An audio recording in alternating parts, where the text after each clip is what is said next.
आप सभी लोगों को नमस्कार। सोंधी माटी जीएस क्लासेस में आपका स्वागत है। जैसा कि हम लोगों ने चर्चा की थी अपने पहले वीडियोस में कि अब सामान्य अध्ययन के अंतर्गत हम लोग इतिहास की विषय में बात करेंगे और इतिहास पर लगभग हम लोगों ने जो बांटा था वो मोटा मोटा 30 लेक्चर में बांटा था इसको। उसी 30 लेक्चर की कड़ी होगी, उसी कड़ी का आज पहला लेक्चर हम प्रयास करेंगे आप लोगों के साथ साझा करने का। और हमारा उद्देश्य ये है कि आपको आज से जो शुरुआत होगी, हमारा पहला चैप्टर था पुरातात्विक स्रोत का, यानी प्राचीन भारतीय इतिहास के पुरातात्विक स्रोत। जैसा कि आप बोर्ड पर देख पा रहे होंगे, बोर्ड पर मैंने इसकी एक आउटलाइन दी है। इसी आउटलाइन के अंदर आज हम रंग भरेंगे, तथ्य भरेंगे। कुछ तथ्य मैं भर दूंगा जो बहुत मोटे होते हैं। मैं अक्सर कहता हूं कि मोटे तथ्य तो आपको याद हर समय होने चाहिए, वो मैं भरूंगा। कुछ तथ्य जो रह जाएंगे वो आपको मैंने जो बेसबुक बताई थी पिछले लेक्चर में, वो बेसबुक से आप निकाल लीजिए और उससे आप खुद भरिए। जहाँ पर आपको लगे यहाँ पर कोई समस्या आ रही तो मैंने पहले भी कहा है, आप कमेंट करके हमसे बात कर सकते हैं। अदरवाइज़ कभी फ़ोन कॉल पर भी हम एक टाइम निश्चित करेंगे, उस पर बात आपसे कर सकेंगे। तो आज हम लोग अपने टॉपिक पर आ जाते हैं। बहुत ज़्यादा समय नहीं होता हम लोग के पास वीडियोज़ में ये एक्स्ट्रा चर्चा की जाए, और अपने टॉपिक पर आते हैं। तो आप देखिए, लिखा है सामान्य अध्ययन इतिहास क्लास फर्स्ट। आज पहला क्लास है हमारा। इसमें लिखा है स्रोत, प्राचीन भारतीय इतिहास के स्रोत। प्राचीन भारतीय इतिहास के स्रोतों को हम दो भागों में बांटकर अध्ययन करेंगे। सबसे पहले तो पुरातात्विक स्रोत और साहित्यिक स्रोत, दो भागों में हमने इसको बांट लिया, आप देख पा रहे होंगे। फिर पुरातात्विक और साहित्यिक स्रोतों में पुरातात्विक स्रोत परीक्षा के दृष्टिकोण से इनके तथ्य कम हैं, साहित्यिक स्रोतों के तथ्य बहुत ज़्यादा हैं। साथ ही जो स्रोत हम पढ़ेंगे यह आपको कई चैप्टरों में आगे मिलता जाएगा। जैसे साहित्यिक स्रोत में अभी हम वेदों की बात करने जा रहे हैं, तो जब आप वैदिक काल पढ़ रहे होंगे तो वैदिक साहित्य में इसको पढ़ेंगे। या अभी हम कल्हड़ की बात करेंगे या ह्वेनसांग की बात करेंगे तो ह्वेनसांग हर्षवर्धन के समय आप फिर पढ़ेंगे। तो ये आपका यहीं से समझ लीजिए, ये पूरे जो प्राचीन भारतीय इतिहास है उसका एक खाका खींचता चलेगा। अब हम शुरुआत करते हैं अपनी। तो सबसे पहले हम अपने साहित्यिक स्रोतों को दो भागों में बांटेंगे। साहित्यिक स्रोतों को जिन दो भागों में बांटेंगे उसमें पहला है देशी साहित्य और दूसरा है विदेशी साहित्य। उसके बाद हम देशी साहित्य के स्रोत की तरफ आपको ले चलेंगे। आप अपनी नोटबुक पे इस खाका को खींचिएगा। इसके साथ अब जो हम शुरुआत करेंगे देशी साहित्य के, पहले ब्राह्मण धर्म ग्रंथ। जब आपको हम ब्राह्मण धर्म ग्रंथ के विषय में बताएंगे तो आपको कुछ अपने नोटबुक पे लिखना चाहिए, साथ में स्पेस छोड़ देना चाहिए। वो आप स्वतः लिख लीजिए बाद में, या मैं जो बोलूँगा, क्योंकि बहुत सारा इस पर लिखना संभव नहीं होगा, मैं लेक्चर में बोलूँगा। बोलते समय आप लगातार तुरंत नोट नहीं कर सकते क्योंकि स्पीड अधिक होगी। तो आप इसको बाद में सुनकर या बाद में देख करके नोटबुक से वो मोटे मोटे तथ्य नोट कर लीजिएगा और रट लीजिएगा। क्योंकि वो रटने इन द सेंस आप दिमाग में खाका खिंच जाएगा, ये समझ लीजिएगा कि कैसे आपको ये परीक्षा में तैयार रखना है। तो आइए हम लोग इस पर शुरुआत करते हैं। देशी साहित्य में ब्राह्मण धर्म ग्रंथ। अब हम देशी साहित्य को आप देख पा रहे होंगे 1 2 3 4 5 6 7 8 9 जगह बांटेंगे, लेकिन अभी पहले की शुरुआत करते हैं ब्राह्मण धर्म ग्रंथ। तो ब्राह्मण धर्म ग्रंथ की जहाँ तक बात है, इसमें सबसे पहले वेदों की बात करें। वेद कितने हैं कई लोगों को पता होगा, कई को नहीं पता है। तो अब इनिशियल अगर हम बिल्कुल नए सिरे से शुरुआत करें तो वेदों की संख्या 4 है।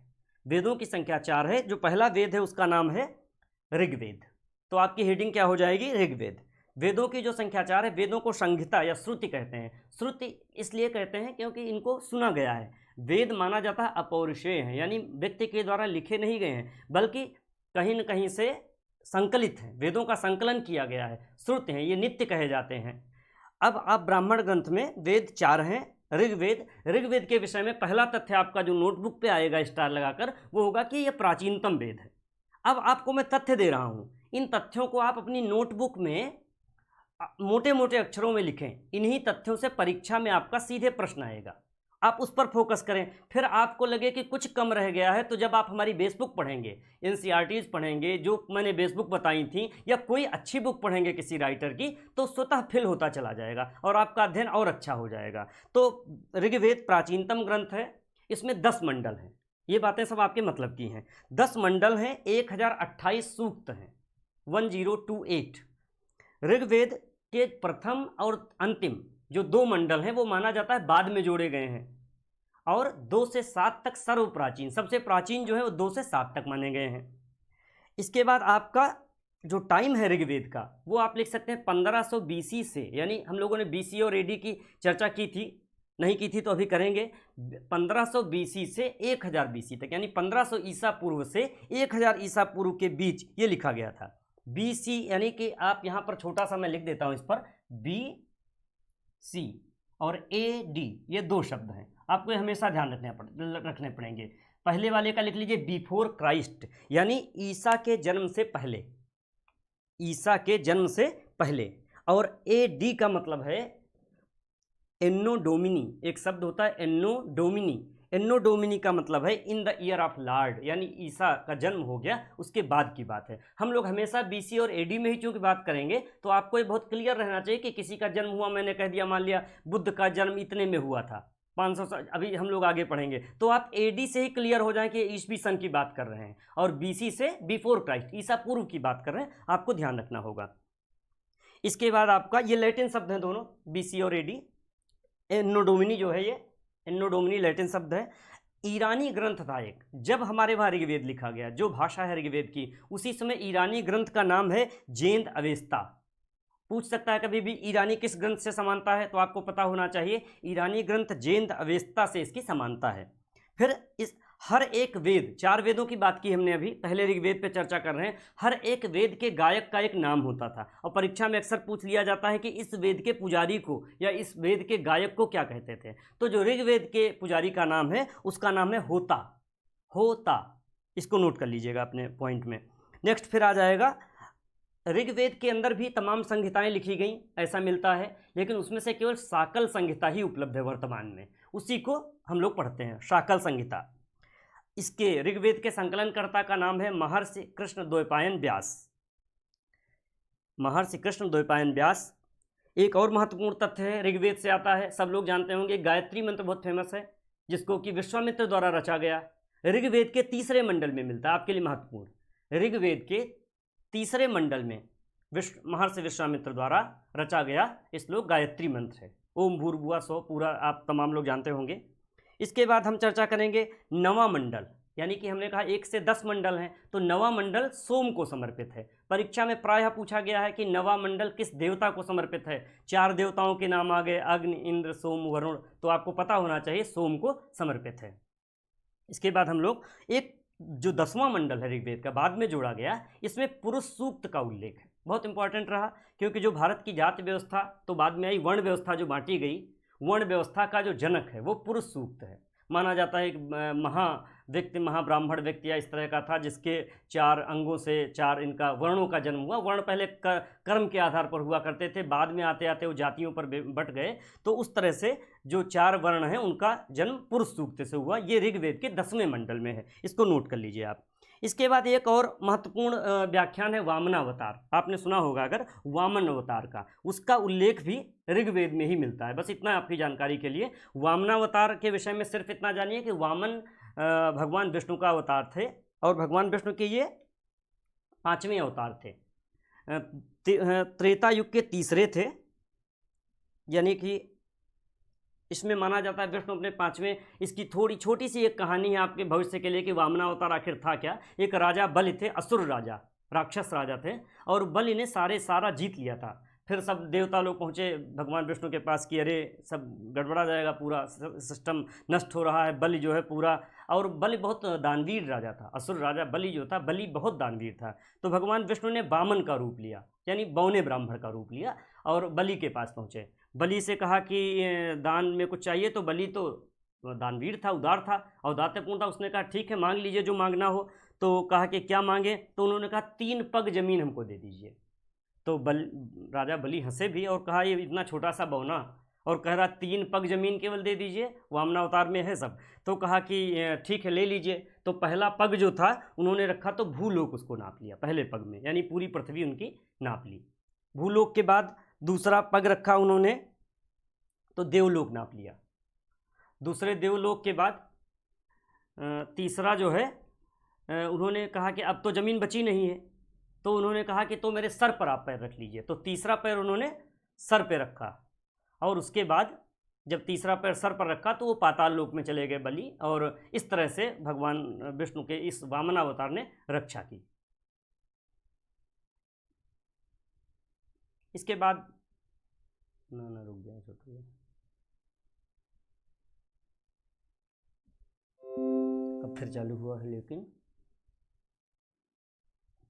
इसके बाद हम लोग चर्चा कर रहे थे वामनावतार की, जहाँ पर कि पहला उन्होंने भूलोक नापा, दूसरा देवलोक नापा, जब तीसरा नहीं रह गया तो कहा अब कहाँ रखूँ पैर, तो उन्होंने कहा मेरा सर है अभी, राजा बलि ने, और उन्होंने अपने सर रखा, सर पे पैर रखा, तो राजा बलि पाताल लोक चले गए और इस तरह पृथ्वी की रक्षा हो गई। तो ये एक कहानी थी इनकी। दक्षिण भारत में इनको वामनावतार को उपेंद्र के नाम से जानते हैं, ये भी महत्वपूर्ण तथ्य है आपके लिए, उपेंद्र, ठीक है। इसके बाद हम लोग दूसरे वेद पर चर्चा, पहले वेद की सारी बातें मैंने महत्वपूर्ण आपको बताई, वैसे बहुत सारी महत्वपूर्ण बातें हैं, बहुत सारी बातें छूट रही होंगी, ये आपको मैंने पहले भी कहा था, क्योंकि 1 घंटे 1.5 घंटे के वीडियो में मैं पूरा लेक्चर लूँगा और इतना बड़ा इतिहास विषय, लेकिन मोटी मोटी बातें मैंने बताई, ये तो आपको याद ही होनी है। इसके बाद कुछ और बातें आप जोड़िए और उनको याद करिए। अब हम लोग आते हैं दूसरे वेद यानी सामवेद पर। सामवेद के जो गाने वाला पुजारी है उसका नाम होता है उद्गाता, नोट कर लीजिए। सामवेद का जो गाने वाला पुजारी है उसका नाम है उद्गाता। सामवेद का अगला पॉइंट है भारतीय संगीत का इसको जनक कहा जाता है, भारतीय संगीत का जनक। भगवान कृष्ण ने जब गीता में उपदेश दिया तो उन्होंने वेदों में अपने को सामवेद कहा है, इंपॉर्टेंट है, कहीं न कहीं गीता के उपदेश में आता है। आपके मतलब कि इतनी बातें सामवेद से जुड़ी हुई, आगे जो आएंगी वो फिर हम चर्चा करेंगे। यजुर्वेद तीसरा जो कि वेद है हमारा महत्वपूर्ण, ये तीसरे वेद यजुर्वेद यज्ञ प्रधान है, ये यज्ञ पर बेस है। जैसे सामवेद गान प्रधान है, संगीत प्रधान है, वैसे यजुर्वेद क्या है हमारा, यज्ञ पर बेस है। इसके जो पुजारी थे उसका नाम था अध्वर्य, आ आधा धा व या अध्वर्य। और इसके 2 बहुत महत्वपूर्ण भाग हैं। एक भाग को कहते हैं कृष्ण यजुर्वेद, जो कि गद्य में लिखा गया, वैसे तो वेद ऋचाओं में है, लेकिन जो यजुर्वेद का कृष्ण यजुर्वेद पार्ट है वो गद्य में लिखा गया है, और शुक्ल यजुर्वेद पद्य में लिखा गया है, आपके लिए महत्वपूर्ण हो सकता है। इसके बाद हम लोग अंतिम वेद की चर्चा करेंगे। अंतिम वेद से पहले एक बात और आपको बताने पूछी जाती है कई बार, कि जो प्रारंभिक 3 वेद हैं, ऋग्वेद, सामवेद और अथर्ववेद, इन तीनों वेदों को मिला करके त्रयी कहा जाता है। अब हम चौथे वेद की तरफ बढ़ेंगे जो कि बाद का वेद माना जाता है, और इसका नाम है अथर्ववेद। अथर्ववेद बाद की रचना है, अथर्वा नामक ऋषि द्वारा इसको संकलित किया गया। बाद में एक अंगऋष हुए, दूसरे ऋषि, उन्होंने भी इसमें जोड़ा, तो इसका नाम अथर्वांगऋष भी पड़ गया, इसी वेद को कहते हैं। अथर्ववेद हमारे लिए बहुत महत्वपूर्ण है, क्योंकि अथर्ववेद में ऐसी ऐसी बातें हैं जो लोक से जुड़ी हुई हैं, जादू टोना, वशीकरण, कृषि की बातें, रोग निवारण, तंत्र मंत्र, दीर्घायु, इस तरह की तमाम बातें ऐसी हैं जो लोक से जुड़ी हैं, अतः इसको हम बहुत महत्वपूर्ण होता है। इसी का एक नाम है श्रेष्ठ वेद, आप नोट कर सकते हैं, अथर्ववेद को ही कहा जाता है श्रेष्ठ वेद। पहली बार अथर्ववेद में कन्या के जन्म को निंदनीय माना जाने लगता है, समझ रहे होंगे। अब ये जब हम आगे वैदिक काल पढ़ेंगे तब आएगा पूरा वैदिक काल में कि कैसे परिवर्तन हुआ होगा, लेकिन यहाँ इतना जानिए कि एक वाक्य आता है कि कन्या जन्म को ये निंदनीय मानते हैं। इस तरह से एक और आप जान लीजिए, अथर्ववेद का एक नाम है ब्रह्मवेद और पृथ्वी सूक्त। पृथ्वी सूक्त एक बहुत महत्वपूर्ण सूक्त है, जैसे ऋग्वेद में पुरुष सूक्त एक महत्वपूर्ण था, वैसे ही अथर्ववेद में पृथ्वी सूक्त भी है। नोट कर लीजिए कि पृथ्वी सूक्त किस वेद में है, अथर्ववेद में, आपकी जानकारी पर्याप्त है। इसके बाद हम लोग बढ़ते हैं इन्हीं वेदों के साथ, जो हम अभी सिर्फ, आप अपने मैप में जरा नज़र दौड़ाइए तो आपको अभी सिर्फ और सिर्फ हम ब्राह्मण ग्रंथ पर बात कर रहे थे, ब्राह्मण धर्म ग्रंथों पर, और ब्राह्मण धर्म ग्रंथ 4 वेद, पुराण, उपनिषद, ब्राह्मण ग्रंथ, आरण्यक, ये सब इसी में शामिल है, तो हम उसी पर चर्चा कर रहे हैं। और इस पूरे टॉपिक का सबसे बड़ा टॉपिक है ब्राह्मण धर्म ग्रंथ, क्योंकि आपको अगर वेदों का ज्ञान हो गया पूरा, तो वेदों से 1 प्रश्न आना, 2 प्रश्न आना तय होता है, किसी भी परीक्षा में आ जाएगा आपका। तो इस तरह ब्राह्मण धर्म ग्रंथों का दूसरा पार्ट अब लेते हैं, ब्राह्मण ग्रंथ। दूसरी हेडिंग डाल लीजिए आप, ब्राह्मण ग्रंथ, ब्राह्मण धर्म ग्रंथ के अंतर्गत। इसमें सिर्फ आपको ये करना है कि 4 वेद हैं और चारों के कुछ ब्राह्मण ग्रंथ हैं। ऐसे पूछ लिया जाता है जैसे कि ऐतरेय ब्राह्मण किस वेद का है, तो हर वेद के 2-2, 3-3 ब्राह्मण हैं। मैं आपको नोट कराता हूँ। पहला वाला आप जैसे लिखे ऋग्वेद, आप अपनी नोटबुक अगर नोट कर रहे होंगे तो ऋग्वेद, और उसको इस तरह से बना सकते हैं, यहाँ पर ऋग्वेद एक तरफ लिखा और दूसरी तरफ ब्राह्मण ग्रंथ हेडिंग डाल दीजिए, यहाँ दोनों ब्राह्मण ग्रंथ आ जाएंगे, दूसरा वेद, इसके ब्राह्मण ग्रंथ तीसरा, और ऐसे करके आप चारों को नोट कर लेंगे। तो पहला है ऋग्वेद। ऋग्वेद के 2 ब्राह्मण हैं, ऐतरेय और कौशितकी। ऐतरेय और कौशितकी 2 ब्राह्मण हैं। हम लोग जब याद करते थे परीक्षा में, मुझे याद है तैयारी के दौरान रहा करते थे, तो इसको एक कोड बनाए थे, एक, ये ऋग्वेद पहला वेद है और उसके ब्राह्मणों का नाम है एक, यानी ए से ऐतरेय और का से कौशितकी। इसके बाद आपका दूसरा वेद है यजुर्वेद, उसमें है तैत्तिरीय, शतपथ, 2 ब्राह्मण हैं इसके, तैत्तिरीय, शतपथ। शतपथ ब्राह्मण इतिहास की दृष्टि से बहुत महत्वपूर्ण है, बल्कि कुछ विद्वान ये कहते हैं कि ऋग्वेद के बाद सबसे ज़्यादा जो इम्पोर्टेंट है इतिहास के दृष्टिकोण से वो शतपथ ब्राह्मण है। तो 2 ब्राह्मण हो गए, और शतपथ को मैंने कह दिया कि ये इतिहास की दृष्टि से महत्वपूर्ण ब्राह्मण है। पहली बार शतपथ ब्राह्मण में ही स्त्री को अर्धांगिनी कहा गया है, ये भी एक महत्वपूर्ण तथ्य है। इसके बाद तीसरा वेद है आपका सामवेद। सामवेद के सामने आप लिखिए 4 ब्राह्मण, जैसे पंच ब्राह्मण, पंच, दूसरा षड्विश, कमा अद्भुत ब्राह्मण, और चौथा जैमिनी, ये 4 ब्राह्मण हैं। इसके बाद चौथा है अथर्ववेद। अथर्ववेद ब्राह्मण का एकमात्र ब्राह्मण है, उसका नाम है गोपथ ब्राह्मण।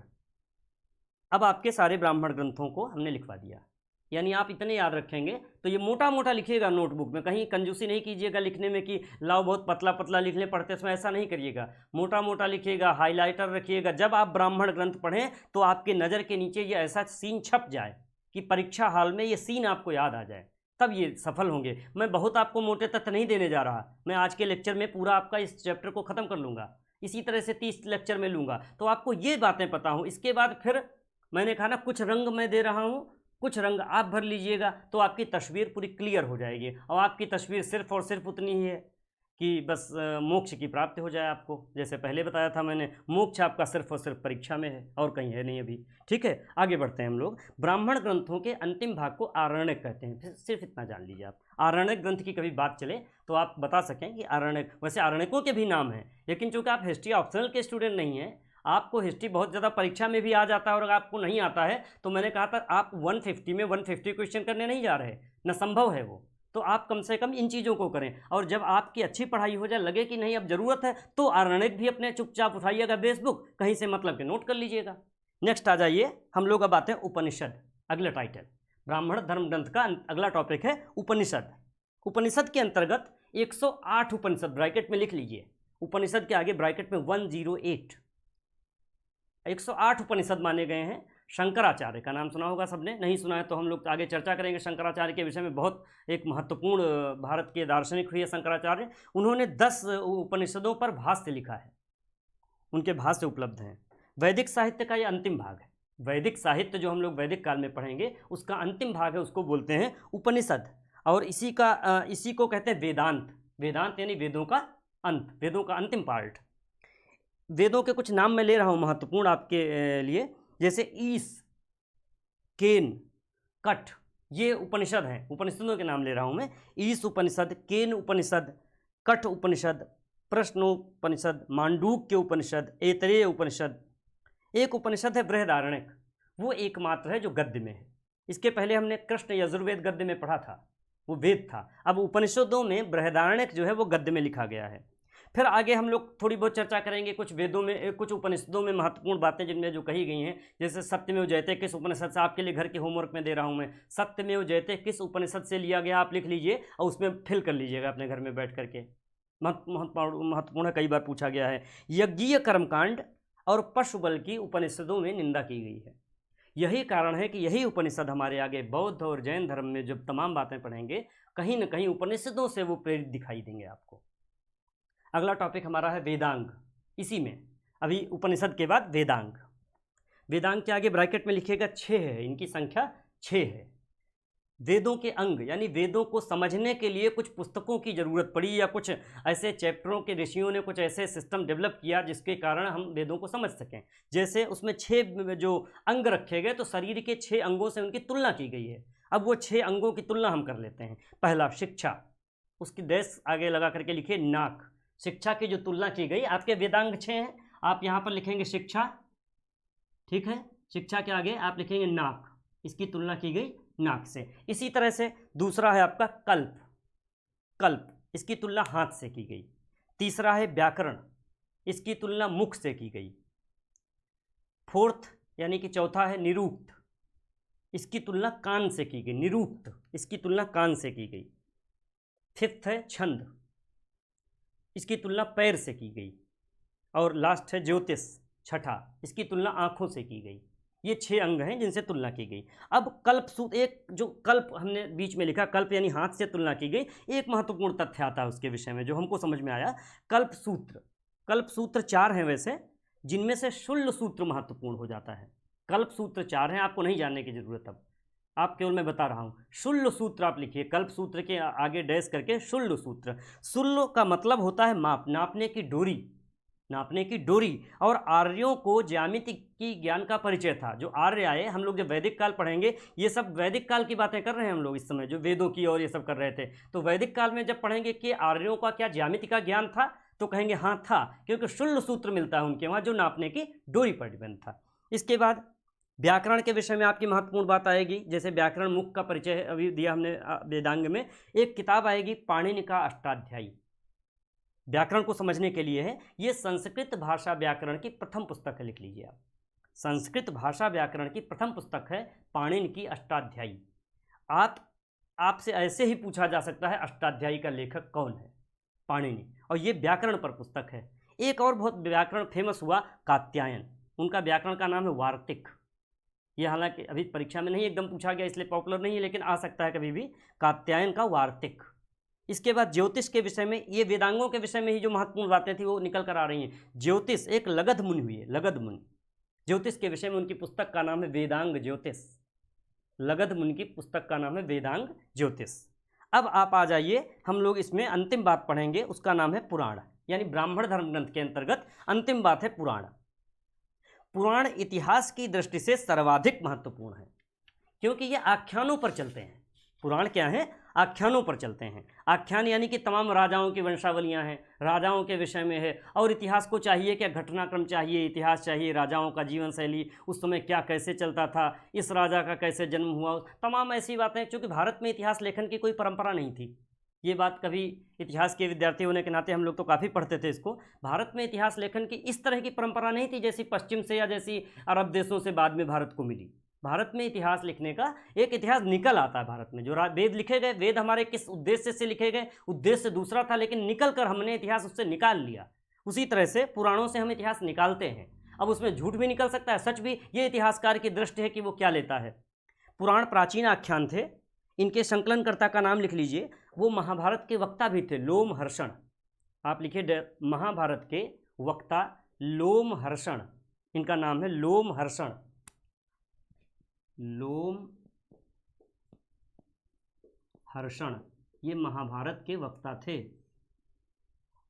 महाभारत के वक्ता लोमहर्षण के पुत्र उग्रश्रवा पुराणों के संकलन करता थे।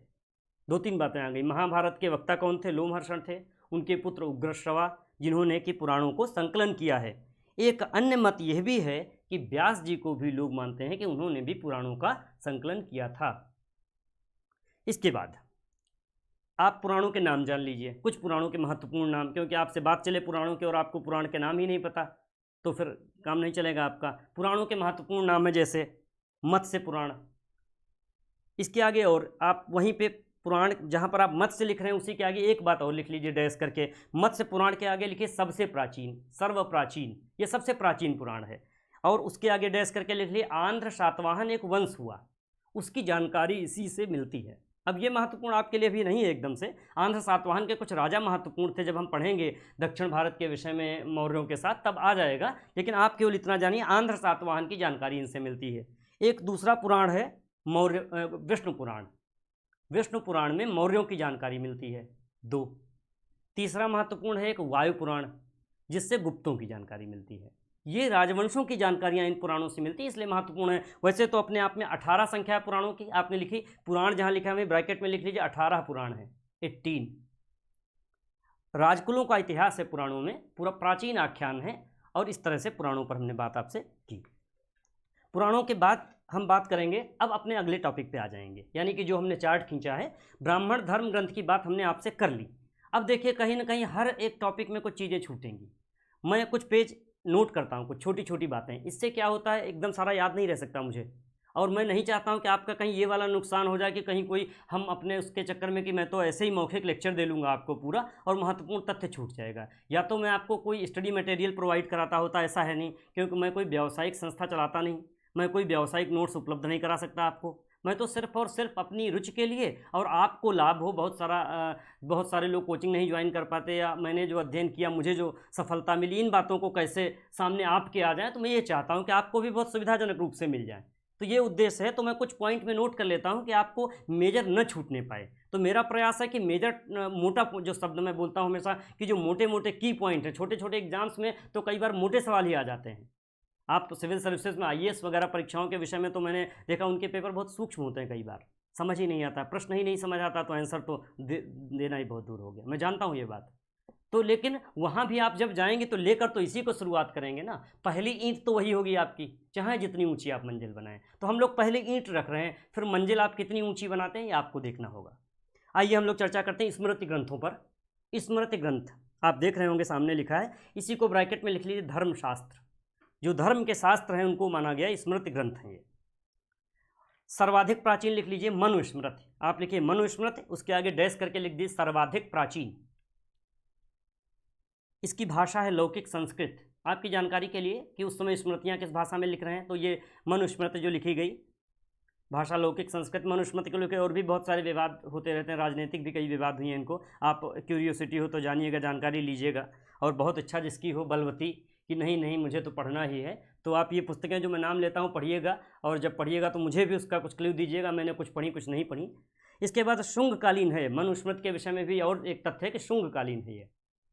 दूसरी, मनुस्मृति के जो भाष्यकार हुए जिन्होंने इस पर भाष्य लिखा वो बहुत महत्वपूर्ण हुए और परीक्षा में पूछे जाते हैं। एक भाष्यकार हुए मेधातिथि।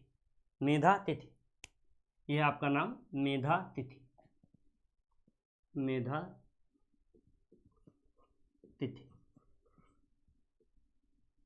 मेधातिथि। मेधातिथि की पुस्तक का नाम जो भाष्य लिखा गोविंद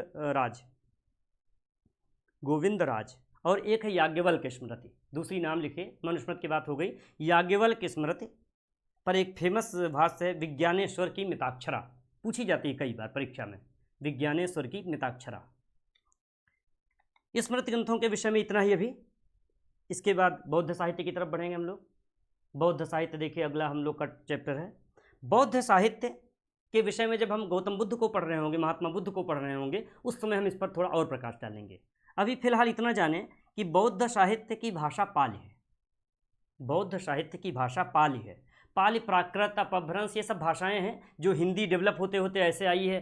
पाली, प्राकृत, अपभ्रंश, फिर पुरानी हिंदी, फिर नई पुरानी हिंदी के बाद फिर ये खड़ी बोली, और इस तरह हिंदी का इधर विकास होता चला गया है। ये हिंदी का विद्यार्थी जो रहता है उसके लिए ज़्यादा महत्वपूर्ण होता है, आपके लिए सिर्फ इतना ही। और इनके 3 पिटक हैं। पिटक का मतलब टोकरी, पिटक, पिटारा, 3 पिटक हैं। वो बौद्ध साहित्य के स्रोत समझ लीजिए। बौद्ध साहित्य को 3 पिटक बहुत कुछ देते हैं। उन 3 पिटकों से सवाल भी आ जाते हैं आपके वहाँ। पहला पिटक है विनय पिटक। पहला जो पिटक है विनय पिटक, उसके आगे डैश करके नाम लिखिए। एक इनका शिष्य था भगवान बुद्ध का, महात्मा बुद्ध का, उपालि, तो विनय पिटक लिखा उपालि ने। दूसरा है सुत्त पिटक। सुत्त पिटक, सुत्त, आप कंफ्यूज मत होइएगा, शुरू का बोर्ड हमारा देख लीजिएगा। अब तो इसमें पता नहीं क्या क्या हम लोग लिखते रहेंगे। सुत्त पिटक। सुत्त पिटक के आगे लिख लीजिए आनंद। इनके एक शिष्य थे आनंद, ये उन्होंने इसको कंपाइल किया, लिखा। और तीसरा है अभिधम्म। अभिधम्म पिटक। अभिधम्म, अभिधम्म, अभिधम्म के आगे दर्शन की ये लेखक नहीं पता इसका कौन है। इससे बौद्ध दर्शन की जानकारी मिलती है, ये आपके लिए महत्वपूर्ण है। यानी अगर पूछ ले बौद्ध दर्शन की जानकारी किससे मिलती, तो अभिधम्म पिटक से मिलती है।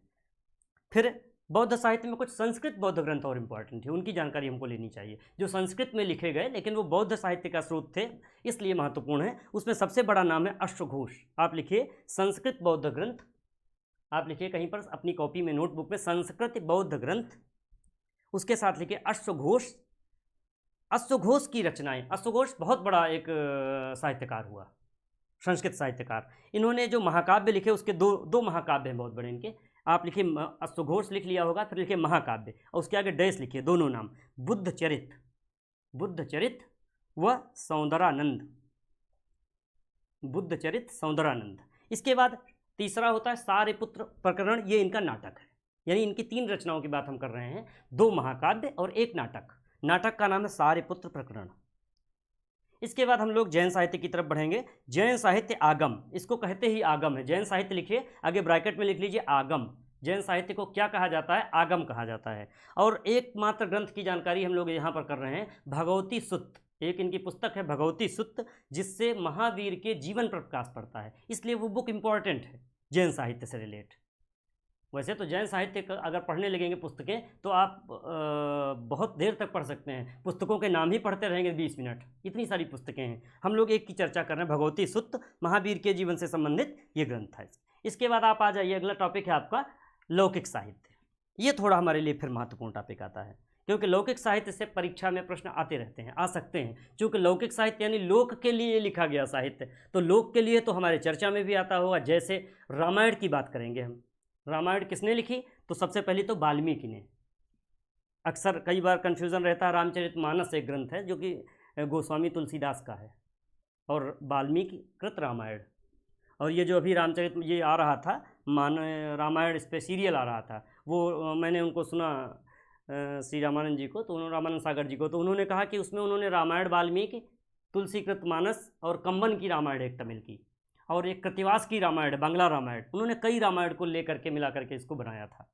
तो रामायण के विषय में हम लोग लिखेंगे। हमारा जो पहला ये लौकिक साहित्य लोक व्यवहार की दृष्टि से बहुत महत्वपूर्ण है, और लौकिक साहित्य के अंतर्गत कुछ ग्रंथों की चर्चा हम कर लें जो लोक साहित्य है। सबसे पहले हम रामायण की चर्चा कर रहे हैं। आप हेडिंग डालिए अपनी रामायण, रामायण, और रामायण पे स्टार लगा के आप लिखिए। स्टार का मतलब मैं जो स्टार चाहता हूँ ऐसे आप लगाते होंगे। आपने मान लिया कहीं पर रामायण दिया, यहाँ पर मैं बात करता हूँ आपसे, जैसे आपने लिखा अपना ऊपर लिखा आपने रामायण, अब इसके विषय में बातें शुरू कर रहे हैं हम लोग। तो पहली बात ये है स्टार लगाया, और ये किसने लिखा? वाल्मीकि, तो ये इसके रचयिता हो गए। इस तरह से स्टार लगा लगा के अगर आप करेंगे तो आपको सुविधा रहेगी याद करने में भी और पढ़ने में भी। दूसरा, स्टार लगा के 24,000 श्लोक हैं इसमें, 24,000 श्लोक हैं रामायण में, पूछा जाए कभी आपसे। तीसरा पॉइंट है 7 कांड है रामायण में, 7 कांड। वो कांड जो 7 हैं, रामचरितमानस में भी 7 कांड हैं जो गोस्वामी तुलसीदास की है, लेकिन एक छोटा सा अंतर है, जो वाल्मीकि कृत रामायण है उसमें जो कांड है एक युद्ध कांड, और जब तुलसीदास जी ने लिखा तो उनका जो कांड है उसका नाम है लंका कांड। वहाँ युद्ध कांड है, यहाँ लंका कांड है। इसे एक नाम दिया गया है चतुर्विशति संहिता रामायण को, क्योंकि इसमें 24,000 श्लोक हैं, इसीलिए इसको कहा गया चतुर्विशति संहिता। शब्द टफ है, चतुर्विश अलग लिखिए, है एक ही शब्द पूरा, और तिसाहस्त्री संहिता, इतना बड़ा शब्द मैं बोर्ड में लिखना नहीं चाह रहा हूँ कहीं पर भी। इसके बाद रामायण के विषय में बातें हो गई आपसे। अब महाभारत, दूसरा जो लौकिक साहित्य है हमारा बहुत महत्वपूर्ण, वो है महाभारत। अब देखिए महाभारत जो है, महर्षि वेदव्यास ने इसको काव्य रूप दिया। पहला पॉइंट आ गया आपका, महर्षि वेदव्यास ने इसको आपको दिया। दूसरा पॉइंट, कुल 18 पर्व हैं इसमें, कुल 18 पर्व। पर्व क्या चीज़ आ गई? पर्व तो दीपावली पर्व है, होली पर्व, ऐसा नहीं, ये दिवाली वाला पर्व नहीं है, प्रकाश पर्व नहीं है। पर्व का मतलब है इनका अध्याय। उस समय जो उन्होंने पर्व नाम दिया है वो अध्याय के लिए दिया है, तो कुल 18 अध्याय हैं, उसी को उन्होंने क्या कहा, कुल 18 पर्व हैं। अच्छा, महाभारत के विषय में पहले मैं छोटी सी एक और जानकारी ले लीजिए, इसमें आपके लिए अनिवार्य होगी, परीक्षा में भी आ सकता है। जब शुरुआत हुई महाभारत की, पहली बार लिखी गई, तो ये 8800 पद्य थे इसमें, 8800, और तब इसका नाम था जय। जय संहिता भी कुछ लोग कहते हैं, लेकिन जय 8800। फिर श्लोक बढ़े, तो श्लोक बढ़कर हो गए 24,000, तो इसका नाम पड़ गया भरत। जो महाभारत ग्रंथ है, दूसरा नाम इसका क्या आया? भरत। और फिर इसके बाद लास्ट में जब कंपाइल हुई, जब 1 लाख श्लोक हो गए, जो संप्रति यानी वर्तमान समय में इसमें 1 लाख श्लोक हैं, और इसको बोलते हैं शतसाहस्त्र संहिता, शतसाहस्त्र संहिता, और ये वेदव्यास का संकलन माना जाता है। महाभारत से संबंधित एक और महत्वपूर्ण तथ्य, जो गीता है, गीता अलग से कोई पुस्तक नहीं है, गीता महाभारत का ही एक भाग है। गीता एक पर्व, जो 18 पर्व बताए मैंने, उसी में एक पर्व का नाम है भीष्म पर्व। भीष्म महाभारत के बहुत बहुत मजबूत चरित्र हुए, मुकेश खन्ना जी ने निभाया था। महाभारत भी अभी हाल में प्रसारित हुई, तो काफ़ी लोगों ने देखा होगा, आनंद लिया होगा उसको, कथा भी अच्छे से याद हो गई होगी। तो मुकेश खन्ना ने ये रोल निभाया था, मुझे याद है। गीता में भीष्म पर्व का अंग, गीता जो है भगवान कृष्ण द्वारा उपदेश दिया गया, वो भीष्म पर्व का अंग है, आपके लिए महत्वपूर्ण। इसके बाद आप आ जाइए लौकिक साहित्य में, जहाँ पर हमने अश्वघोष की चर्चा अभी पीछे कर ली थी। केवल इतना जानिए कि वो कनिष्क फर्स्ट के समय में था, यद्यप जब कनिष्क पढ़ रहे होंगे तब भी आएगा, नाम लौकिक साहित्य में ही उनका भी जुड़ता है, मैं ये बताना चाह रहा हूँ, अश्वघोष का। इसके बाद कालिदास का बहुत बड़ा नाम है लोक साहित्य लिखने में, बेजोड़ संस्कृत साहित्य की पराकाष्ठा, संस्कृत साहित्य का चरम, मतलब बाद के जो कवि हुए वो सब उनकी धोवन भी नहीं है, ये हालत। उनकी अगर पुस्तकें आप पढ़ लेंगे तो बाद के हिंदी साहित्य के बहुत सारे और साहित्यों में महान कवि हैं, वो सब प्रेरित हैं कहीं ना कहीं कालिदास से। कालिदास के विषय में आपको काफ़ी जानकारी मैं देना चाहूँगा, क्योंकि कालिदास पर प्रश्न परीक्षा में आ सकता है। पहला पॉइंट, चंद्रगुप्त सेकंड के सामने थे ये, दरबार में किसके थे? चंद्रगुप्त सेकंड, उन्हीं को विक्रमादित्य भी कहते हैं, चंद्रगुप्त द्वितीय विक्रमादित्य पूरा नाम। चंद्रगुप्त द्वितीय विक्रमादित्य के वहाँ 9 रत्न थे। जब हम गुप्त काल में चंद्रगुप्त को पढ़ेंगे तब उन 9 रत्नों की चर्चा करेंगे। अभी 9 रत्नों में से एक कालिदास की चर्चा कर रहे हैं, तो ये 9 रत्नों में से एक थे। ऋतु संहार इनकी प्रथम रचना है।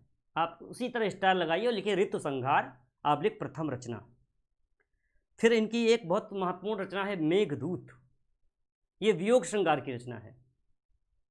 वही प्रेमी प्रेमिका वाला वियोग, समझ सकते हैं कितना कैसे कैसे रातें कटती हैं, कैसे कैसे जब कोई प्रिय प्रेमिका से बिछुड़ जाता है अपने, तो कैसे याद आता है कि क्या कैसे कुछ ऐसा करें कि कैसे मिल जाएं। वियोग श्रृंगार तो वही है ना, और वियोग श्रृंगार बहुत महान भी है। सूरदास की गोपियाँ भी वियोग में हैं, कृष्ण के चले जाने पर मथुरा सूरदास की गोपियाँ भी वियोग में हैं।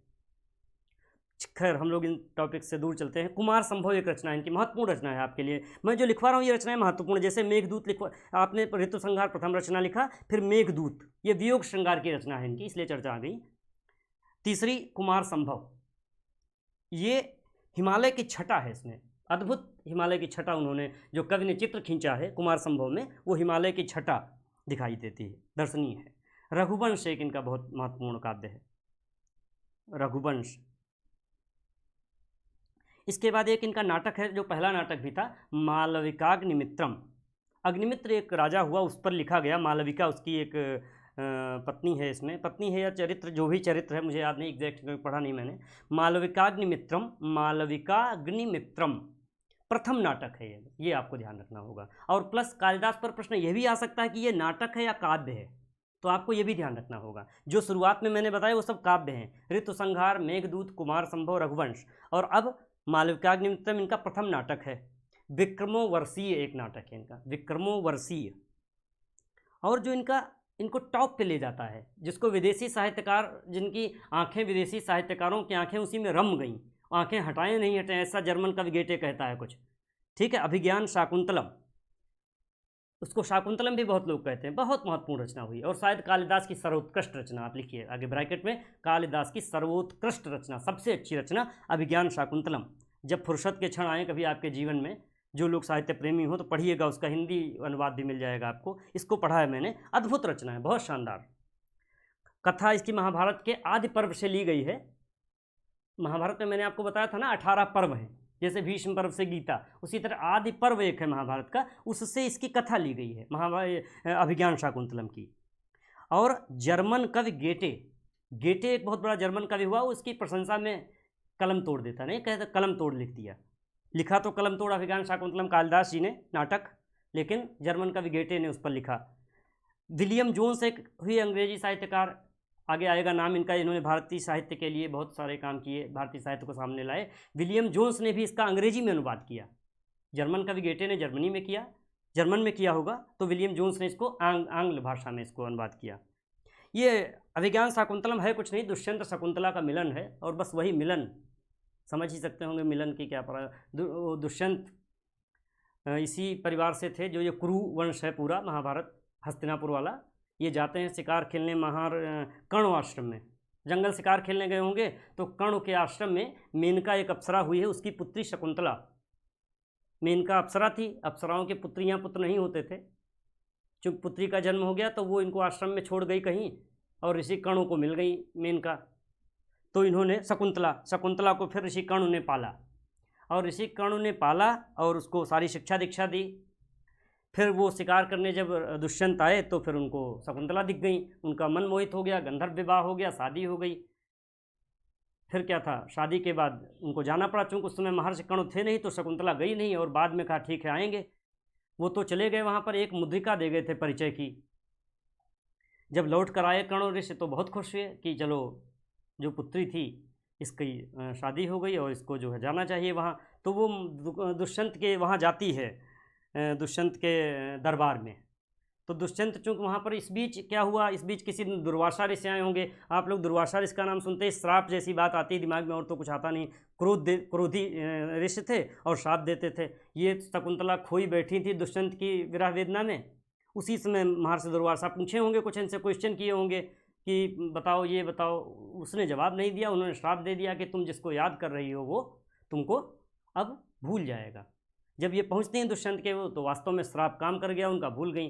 फिर वो लौटती ही रोती हुई लगती, तो मेनका उसकी माँ थी चूँकि, तो उसने कहा क्या हुआ, तो फिर ऐसे ऐसे बताया अपना। और फिर एक अंगूठी की कहानी है इसमें, अंगूठी आती है, उस अंगूठी को मछली निगल गई, फिर मछुआरे वो फिर अंगूठी पहुंचती है दुष्यंत तक, तो देखते हैं अंगूठी, तो उनको पुरानी बातें याद हो जाती हैं। और फिर बाद में दुष्यंत शकुंतला का मिलन होता है, और बाद में भरत, जिसके नाम पर भारतवर्ष का नाम पड़ा मानते हैं, वो भी जन्म हुआ उसका। और इस तरह समझ रहे होंगे कहानी, फिर पढ़िएगा कभी आगे। अभियान शाकुंतलम नहीं पढ़ाएंगे हम आपको। आइए हम लोग चलते हैं आगे। लौकिक साहित्य की बात कर रहे थे, अब तक हम लोगों ने कालिदास के विषय में काफ़ी चीज़ें पढ़ी। कालिदास एक महत्वपूर्ण हो गए व्यक्ति आपके लिए। इसके बाद हम लोग आगे चर्चा करते हैं। लौकिक साहित्य के बाद आ रहा है हमारा, इसमें नाट्य साहित्य आएगा। नाट्य साहित्य की चर्चा करते हैं। देखिए नाट्य साहित्य में हम लोग सबसे पहले नाट्य साहित्य जो है, एक दो नाम और छूटे हैं इसमें, मेरे पास नोट है। भारवी का एक नाम लिख लीजिए लौकिक साहित्य में, भारवी। भारवी सिंह विष्णु पल्लव वंशी थे, एक राजा सिंह विष्णु। पल्लव वंश के विषय में पढ़ेंगे थोड़ी जानकारी। आजकल दक्षिण भारत में कुछ मंदिर बने हैं जो पल्लव वंश के मंदिर हैं, बहुत शानदार मंदिर, द्रविड़ शैली के हैं, कभी चर्चा करेंगे। सिंह विष्णु के, इनका एक फेमस ग्रंथ है किरातार्जुनीय। किरातार्जुनीय, किरातार्जुनीय,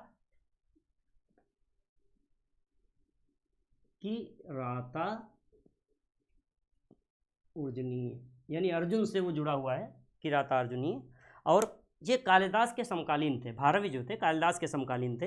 एक इनके पुस्तक में न अक्षर से श्लोक आता है, मैंने पढ़ा है, श्लोक नहीं पढ़ा, ये बात ही केवल पढ़ी थी मैंने किसी बुक से, कि न अक्षर का प्रयोग संपूर्ण श्लोक में है इनके, माने केवल न अक्षर पे एक पूरा श्लोक लिख दिया इन्होंने।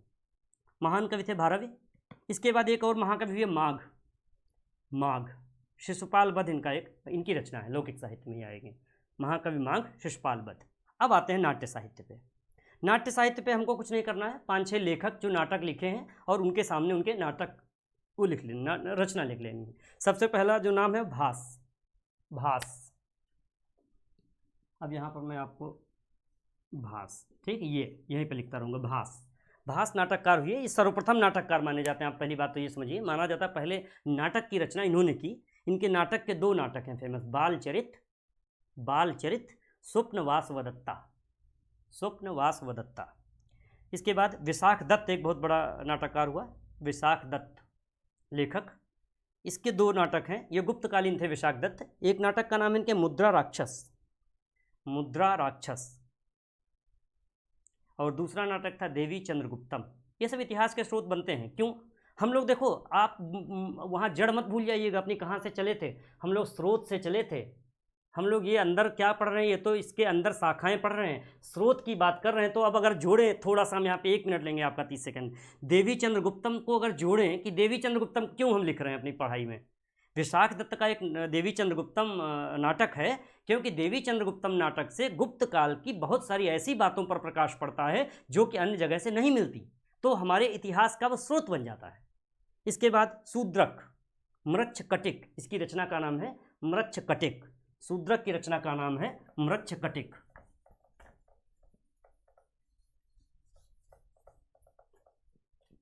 शूद्रक की रचना का नाम हो गया। इसके बाद आप लिखिए हर्षवर्धन। हर्षवर्धन बहुत बड़ा राजा था, इसके विषय में हम लोग आगे पढ़ेंगे भी। महान राजा हुआ हर्षवर्धन, कन्नौज से राज्य करता था। उसके नाटक फेमस हुए कुछ, एक रत्नावली, एक नागानंद और एक प्रियदर्शिका। 3 नाटक है, रत्नावली, नागानंद, प्रियदर्शिका। रत्नावली तुलसीदास जी की पत्नी का नाम था। अब ये रत्नावली इन्होंने किस लिए लिखा मुझे नहीं पता, इस नाटक का टाइटल है ये, हो सकता है उन्हीं पर लिखा हो, कोई लोग जानकारी करिएगा कभी जिसकी इच्छा हो। भवभूति एक बहुत बड़ा नाटककार हुआ, भवभूति लेखक, नाटककार का मतलब हमारा लेखक से है, यहाँ ध्यान रखिएगा, चूँकि हम नाट्य साहित्य के अंतर्गत इस समय बात कर रहे हैं इसलिए नाटककार निकल जा रहा है। भवभूति, इनका 2 बहुत फेमस किताब है, एक तो मालती माधव और दूसरा उत्तर रामचरित। आप डैश करके लिखते जाइए उसी तरह जो मैं आपको शुरू में बता दिया हूँ। आप जब भी लिखेंगे ऐसे लिखे होंगे, भवभूति और डैश करिए मालती माधव और उत्तर रामचरित, 2 हो गए। इसके बाद राजशेखर, लास्ट हैं, राजशेखर, कर्पूर मंजरी। इसके बाद हम लोग चर्चा करेंगे, अगला देखिए अपना टॉपिक आता है गद्य साहित्य। नाट्य साहित्य पे भी जगह छोड़ दीजिए आप।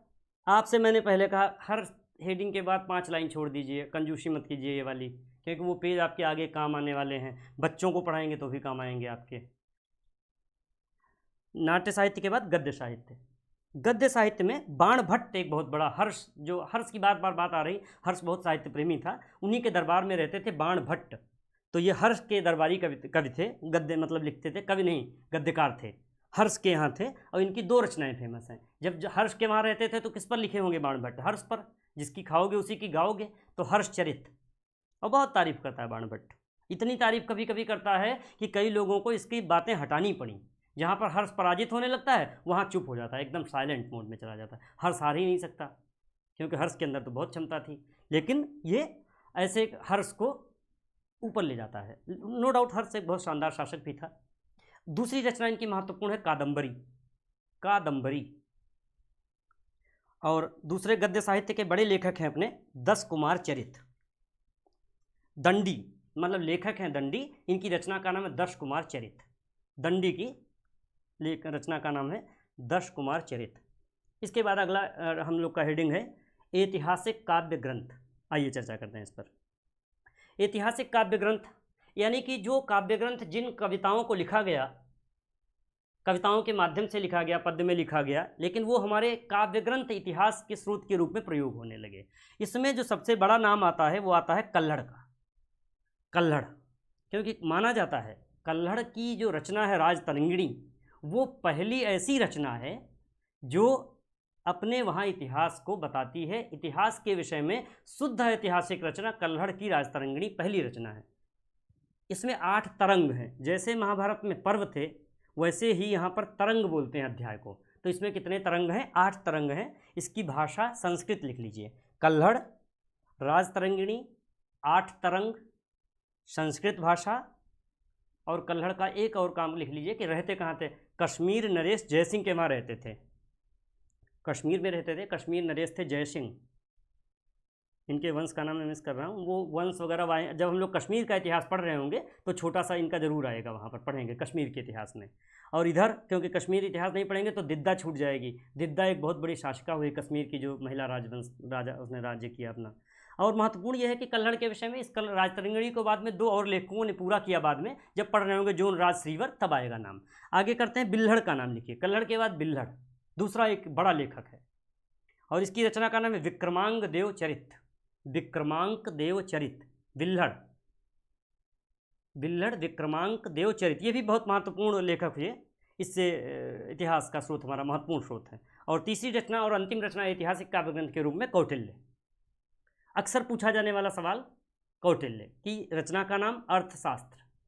आप कौटिल्य लिखिए, और कौटिल्य के साथ ही इसी के नाम है विष्णुगुप्त चाणक्य। यद्यपि जब हम चंद्रगुप्त मौर्य को पढ़ेंगे तो कौटिल्य को पढ़ना अनिवार्य हो जाएगा, वहाँ हम कौटिल्य के विषय में जानकारी लेंगे। और बल्कि एक सीरियल भी आता था चाणक्य, आप सबने देखा होगा लगभग लोगों ने, जो इतिहास के उसमें तो जो बोलते हैं जब कौटिल्य का डायलॉग, जो इसमें कलाकार हैं वो भी बहुत शानदार उनके जो स्टेटमेंट देते हैं, जब अपने बड़ा नपा तुला बोलते हैं, तो लगता है कि चाणक्य कितना महान गुरु रहा होगा।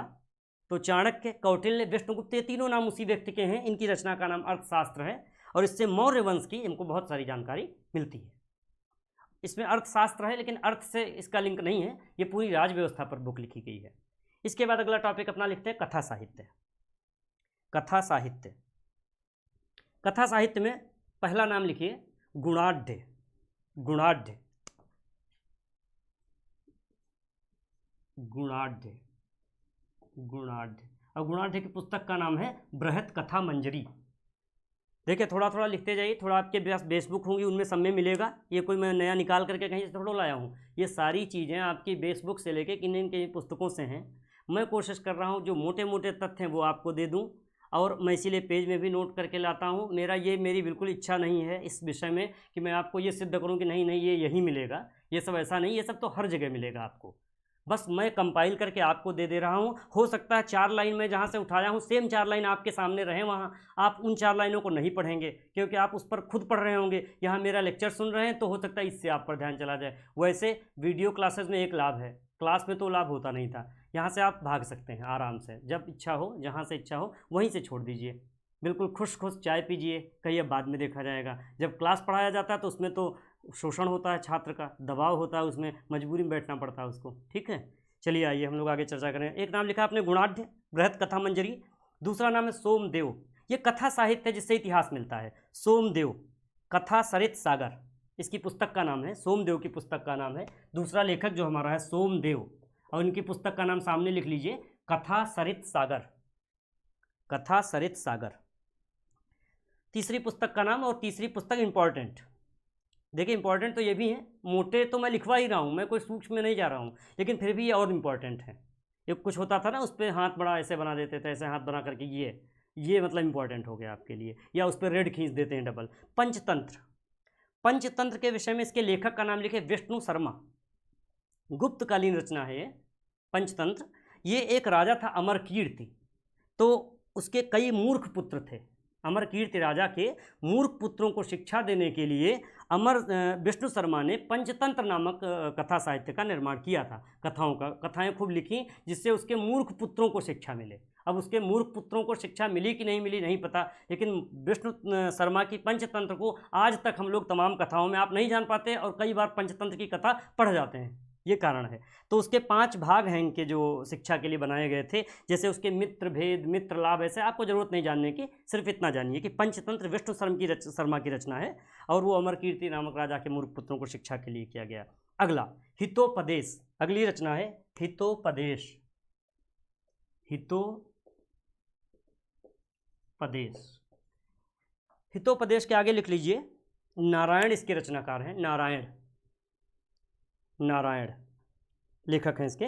और ये संस्कृत शिक्षण का पहला ग्रंथ है, आपके लिए इंपॉर्टेंट, संस्कृत शिक्षण का पहला ग्रंथ, मोटा मोटा लिख लीजिए आप इस बात को, संस्कृत शिक्षण का पहला ग्रंथ।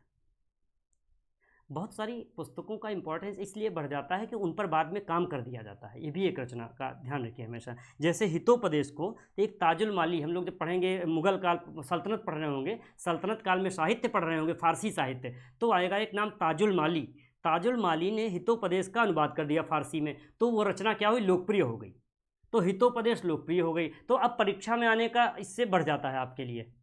इसके बाद लास्ट लिखिए इसका कथा साहित्य में अमर सिंह का संस्कृत शब्दकोश एक है। अमर सिंह का संस्कृत शब्दकोश पूछा जाता है अक्सर, संस्कृत शब्दकोश पहली बार किसने लिखा, तो अमर सिंह का आता है। अब अगला टॉपिक लेंगे हम लोग, नेक्स्ट है हम लोग का टॉपिक।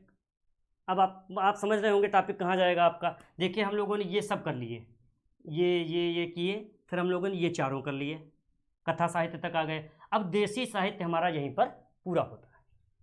देसी साहित्य के बाद अब अगला टॉपिक है हमारा विदेशी साहित्य। विदेशी साहित्य में बहुत हमारे पास पढ़ने को अभी नहीं है, क्योंकि प्राचीन भारत के इतिहास में बहुत विदेशी आए नहीं, तो फिर विदेशी साहित्य पढ़ने का बहुत मतलब है नहीं। जो विदेशी आए 4-5 गिने चुने, उनके हम लोग नाम लिख लेंगे और उनकी पुस्तकों के नाम लिख लेंगे, या पूछा जाता है वो किसके दरबार में आए थे, उतना जान लेंगे। देखिए विदेशी यात्रियों का साहित्य, आप जब तक हेडिंग डालेंगे तब तक मैं इसको अपना बोर्ड सही कर लेता हूँ इधर।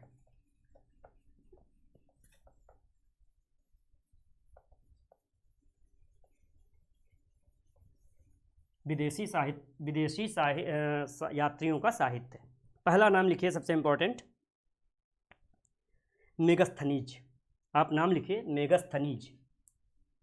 मेगस्थनीज के विषय में एक बार हम लोग जब मौर्य काल पढ़ रहे होंगे तब फिर पढ़ेंगे, क्योंकि मेगस्थनीज इंपॉर्टेंट आदमी है बहुत।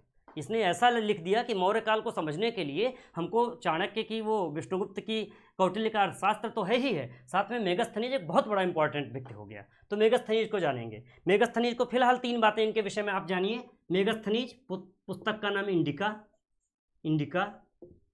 और किस राजा के वहाँ है, चंद्रगुप्त मौर्य। 3 बातें लिख लीजिए आप केवल, चाहे आप मेगस्थनीज ऊपर डाल के वही स्टार मार लीजिए, मेगस्थनीज स्टार लगाया, इंडिका स्टार लगाया, चंद्रगुप्त मौर्य के वहाँ, ऐसे भी कर लेंगे तो आपको वो परीक्षा के लिए आपके लिए अच्छा हो जाएगा, वो पेज पढ़ते ही आपको याद आ जाएगा। दूसरा नाम लिखिए डाइमेकस, इसका नाम नहीं सुने होंगे चूंकि आपको मेगस्थनीज तो सुना रहता है, कई बार परीक्षा में भी बहुत बार पूछा गया है, लेकिन दूसरा नाम है डाइमेकस। हो सकता है इस बार ये आए, इसलिए अब जब ये आ जाएगा तब आप लोग को रट जाएगा। डाइमेकस के विषय में जानिए। डाइमेकस जो है बिंदुसार के दरबार में आया था। बिंदुसार जो था मौर्य वंश का एक और शासक हुआ। जब हम लोग पढ़ रहे होंगे चंद्रगुप्त मौर्य तो फिर बिंदुसार आएगा उसी में, अशोक के पहले, ठीक है।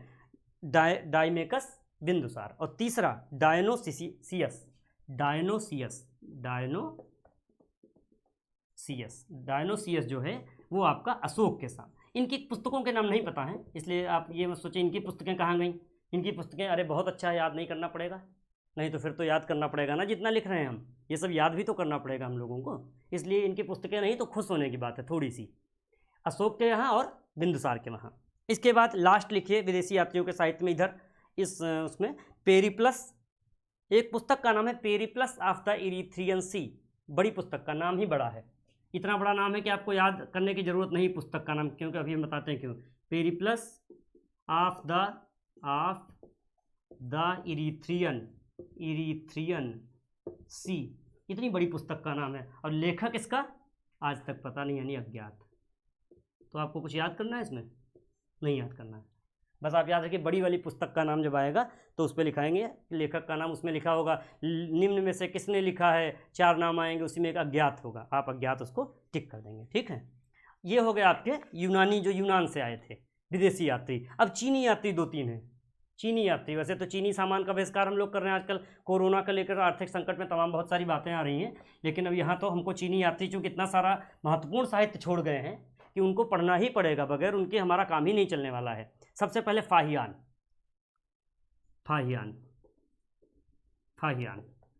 का। अब आप एक काम करिएगा, फाहियान कब आया था आपकी अगर क्यूरियोसिटी हो तो अपनी बेसबुक उठाइएगा, ब्रैकेट में फाहियान का टाइम लिख लीजिएगा। हम यहाँ पर केवल चर्चा 3 बातों की कर रहे हैं। फाहियान जो है किसके सामने आया? चंद्रगुप्त सेकंड के सामने 1 स्टार, किसके दरबार में आया? और इन यात्रियों से एक बड़ी बात पूछी जाती है, 2 यात्रियों से, फाहियान और ह्वेनसांग से। फाहियान 14 वर्ष तक भारत में रहा, 14 वर्ष। तीसरी बात ह्वेनसांग का लिखिए, फाहियान हो गया। अब फाहियान के विषय में आपकी अगर इच्छा है तो आप अपार सामग्री जुटाइएगा और पढ़िएगा, सबको बताइएगा कि फाहियान के विषय में तो कुछ बताया ही नहीं था, उन्होंने 2 लाइनें छोड़ दी थी। फाहियान तो अरे इतना बड़ा वो विदेशी यात्री था, उसने इतना किया, बहुत अच्छा लगेगा जब आप बताएंगे लोगों को। ह्वेनसांग हर्ष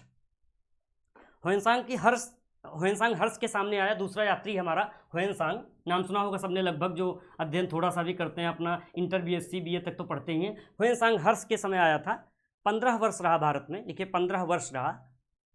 इसकी पुस्तक का नाम पूछा जाता है परीक्षा में। ये सब बौद्ध धर्म से प्रभावित लोग हैं, ध्यान रखना एक बात नॉलेज के लिए, जो चीनी यात्री आए वो सब बौद्ध धर्म से प्रभावित हैं। ह्वेनसांग हर्ष के समय आया, 15 वर्ष रहा। इसकी पुस्तक का नाम है CU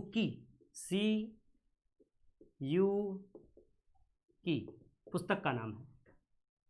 नालंदा में पढ़ा भी था, नालंदा विश्वविद्यालय के विषय में जब हम लोग एक चैप्टर करेंगे प्राचीन भारत में शिक्षा शैक्षणिक संस्थानों का विकास, तब हम लोग नालंदा, तक्षशिला, वल्लभी इन विश्वविद्यालयों का अध्ययन करेंगे, तब फिर ये चर्चा करेंगे कभी। अभी नालंदा में पढ़ा था, आप इतनी जानकारी रखिए। और अगर आपको इच्छा है तो एक क्वेश्चन आप लिख लीजिए घर के लिए कि ह्वेनसांग भारत को किस नाम से संबोधित करता है। Question is this, Hiuen Tsang Bharat को किस नाम से संबोधित करता है। एक और काम करेंगे हम लोग, आज कर पाते हैं या नहीं इस वीडियो में, अगले वीडियो से हम बना लेंगे। पहले ही हम आपको 5 प्रश्न लेक्चर के बाद में देंगे। वो 5 प्रश्न आपके लिए, और जो हमारे ऐसे स्टूडेंट्स या ऐसे परिचित होंगे जिनको लगता होगा मेरी तैयारी ऑलरेडी इस चैप्टर पे, वो क्या करेंगे, हमारे इस वीडियो को खोलेंगे, उनको 5 क्वेश्चन मिल जाएंगे वो, ठीक है। वो 5 क्वेश्चन में आंसर नहीं दूंगा मैं। अगर वो 5 क्वेश्चन उनको आते हैं, 5-7 क्वेश्चन, तो इससे ये सिद्ध होगा कि उनकी तैयारी अच्छी है, अपनी उसी को मेंटेन करें। और अगर उन स्टूडेंट्स को या उन मित्रों को, उन परिचितों को मेरे वो 5 भी नहीं आते हैं, उसमें से एक भी मिस होता है, तो उनको मेरा लेक्चर सुनना चाहिए। जब इतने मोटे मोटे सवाल हम चर्चा कर रहे हैं फेसबुक से, वो 5-7 सवाल जो होंगे वो जो मैंने फेसबुक बताई है या मेरा जो लेक्चर है इसी से होगा। तो ऐसे में वो 5-7 सवाल आपको आ जाने चाहिए, देखा जाएगा, समय के अनुसार इसको तय करेंगे। अब इसके बाद आप चीनी यात्रियों का काम हो गया। लास्ट में एक है इत्सिंग, एक यात्री लास्ट में आता है इत्सिंग, इसके विषय में आप लिखिएगा अपने घर पे। इत्सिंग किसके समय आया नहीं महत्वपूर्ण है, इसका समय महत्वपूर्ण, आप समय नोट करिएगा ढूंढ करके, ठीक है। इसके बाद अरबी साहित्यकार जो कि लास्ट हैं इसमें विदेशी साहित्य में हमारे, अरब देशों से जो आए विदेशी यात्री और उन्होंने लिखा। सबसे बड़ा नाम है अलबरूनी का, अल बरूनी, बहुत बड़ा नाम है। एक मूवी भी कोई आई थी जिसमें इसका जिक्र किया गया था, नाम नहीं याद मुझे। अल बरूनी, अल बरूनी, अल बरूनी। अल बरूनी महमूद गजनवी के साथ भारत आया। गजनवी एक आक्रमणकारी था जिसने भारत पे 17-28 बार आक्रमण किया। उसके डिटेल हम लोग पढ़ेंगे जब महमूद गजनवी का आक्रमण पढ़ेंगे भारत में।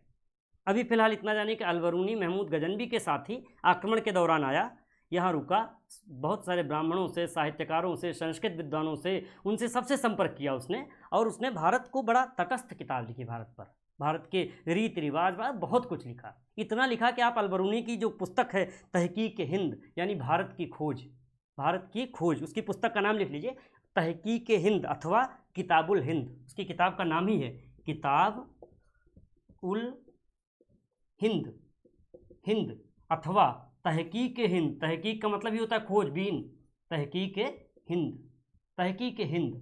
तो इस पुस्तक में भारत का उस समय का, तत्कालीन समय का इतना बढ़िया उल्लेख है कि आप यूँ समझिए कि महमूद गजनवी भारत को दर्पण कहा जाता है, उस सदी का दर्पण है वो।